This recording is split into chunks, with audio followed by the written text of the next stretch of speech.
Hello, and welcome again to Living English, where we learn how to speak English for work, travel, or study. In each program, we look at a short drama, then practice our English. So let's see today's episode of Sisters and Brothers. Remember, in the last episode, Anne arrived from Singapore. She met her business partner, Sarah. Now, she's checking in at her hotel.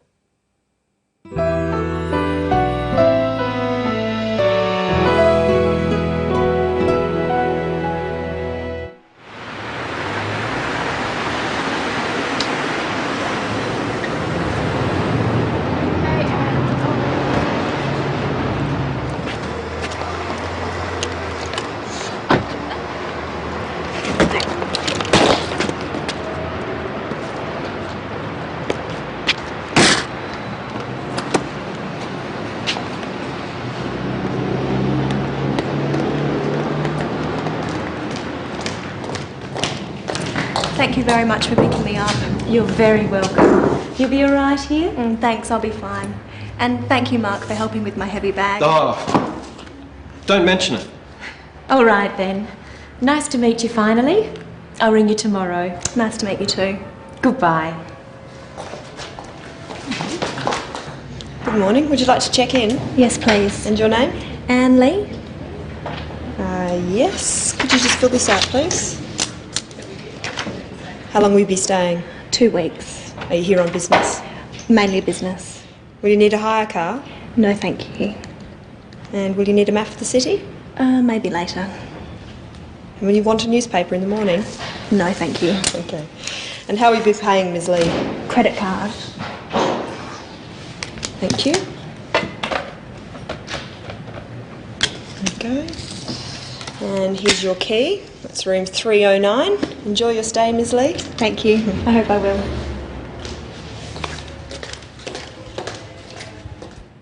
In that episode, we saw how to say thank you and how to reply. Let's have another look. Thank you very much for picking me up. You're very welcome. Anne says, thank you very much. This is a polite way of thanking someone. Try saying, thank you very much for picking me up with the clip.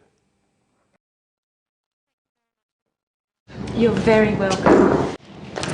Thank you very much for picking me up. You're very welcome. Sarah says in reply, you're very welcome. This is a polite reply. Try at home with the clip. Thank you very much for picking me up. Thank you very much for picking me up. You're very welcome. You're very welcome, or just you're welcome, is what we usually say when someone thanks us. Your is short for you are. You are welcome. Now listen for how Anne says thank you to Mark. And thank you, Mark, for helping with my heavy bag. Oh, She just says thank you. There's another way of saying thank you for everyday things. Listen carefully. You'll be all right here? Thanks, I'll be fine. Anne said thanks to a polite question. For small things like this, we just say thanks. In our next clip, listen for what Mark replies when Anne says thank you. And thank you, Mark, for helping with my heavy bag. oh, don't mention it. Mark says, don't mention it. He's politely saying that Anne doesn't need to say thank you. Don't is a way of saying do not, and mention means say. Now try saying it yourself. And thank you, Mark, for helping with my heavy bag. Oh, And thank you, Mark, for helping with my heavy bag. oh, don't mention it. In that episode, we also saw how to say goodbye. Nice to meet you too. Goodbye. She says goodbye as she leaves. It's a formal way of saying that you are going. Practice saying goodbye with the clip. Nice to meet you too. Nice to meet you too. Goodbye.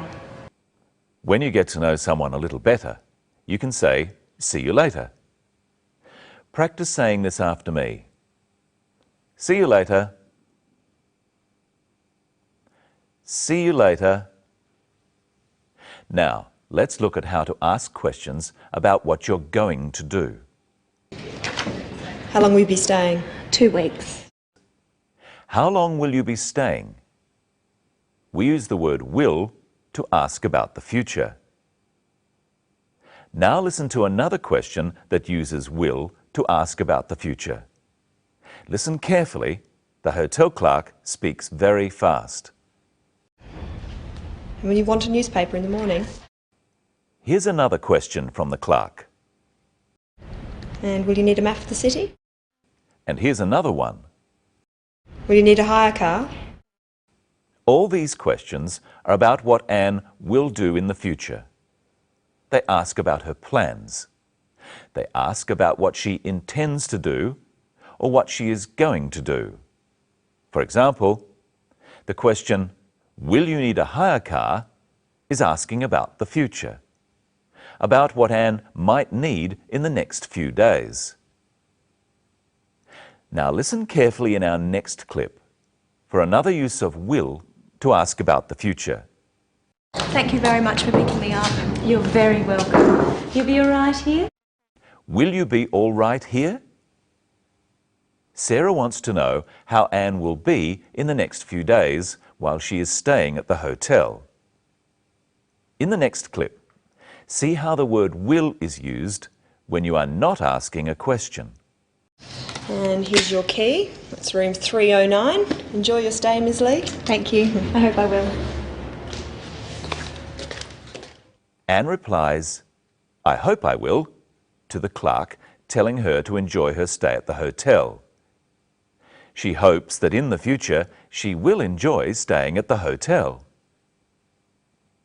If you are not asking a question, you use the word will after words such as she. She will need a hire car. I will need a hire car. And you will need a hire car. These sorts of words, I, she, you, are called pronouns. We use will before pronouns in questions. So if I say, "Will you need a hire car?" it's a question. Listen to the difference. Will you need a hire car? You will need a hire car. Can you tell which one of these is a question? Will you enjoy your stay? Or, you will enjoy your stay. Will comes before you, so will you enjoy your stay is a question. It's asking about something in the future. When will comes after you are just saying what you think is going to happen. You will enjoy your stay. And here is Michelle. Hello, Michelle, how are you? I'm fine, thanks, Brenton. Hello, everyone. What will we talk about today? We'll talk about how to pay for things and more about the word will. Now, Brenton, you're going on a holiday to Fiji. I am? Let's pretend. I've brought some things here. Ask me if you'll need them, and you ask at home too, using will I need. Remember, it's hot in Fiji and there's lots of beaches. All right. Sunscreen. Will I need sunscreen? What do you think? Yes, you will. Traveller's checks. Will I need traveller's checks? Yes, you will. Sunglasses. Will I need sunglasses? Yes, you will. Teddy bear. Will I need a teddy bear? No, you won't. I might. Now you answer the questions. Will he need sunscreen? Yes, he will. Will he need sunglasses? Yes, he will. Will he need a teddy bear? No, he won't. Oh. Now, let's look at the scene where Anne pays for her hotel room. How does she pay? And how will you be paying, Ms. Lee? Credit card. Anne pays by credit card. How else can you pay for things? Well, you can pay in cash. So we say you pay by credit card or in cash. How else can you pay? Well, you can often pay by EFTPOS. EFTPOS stands for Electronic Funds Transfer at Point of Sale. You use your ATM card for this. And you can pay by cheque.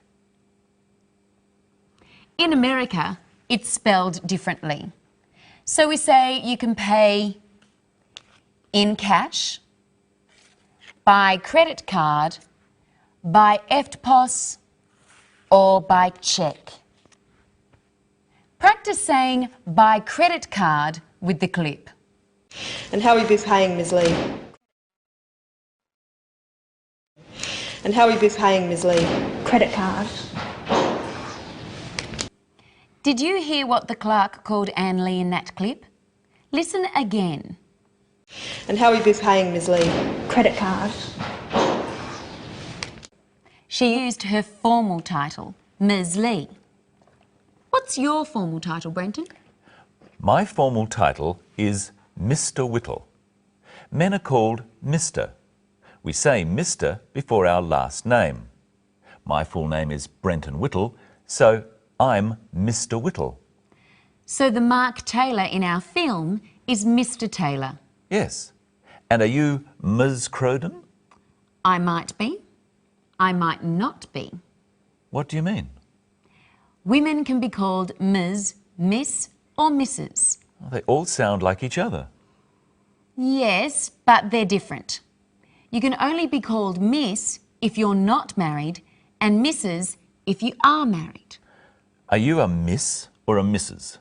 I like to be called Ms.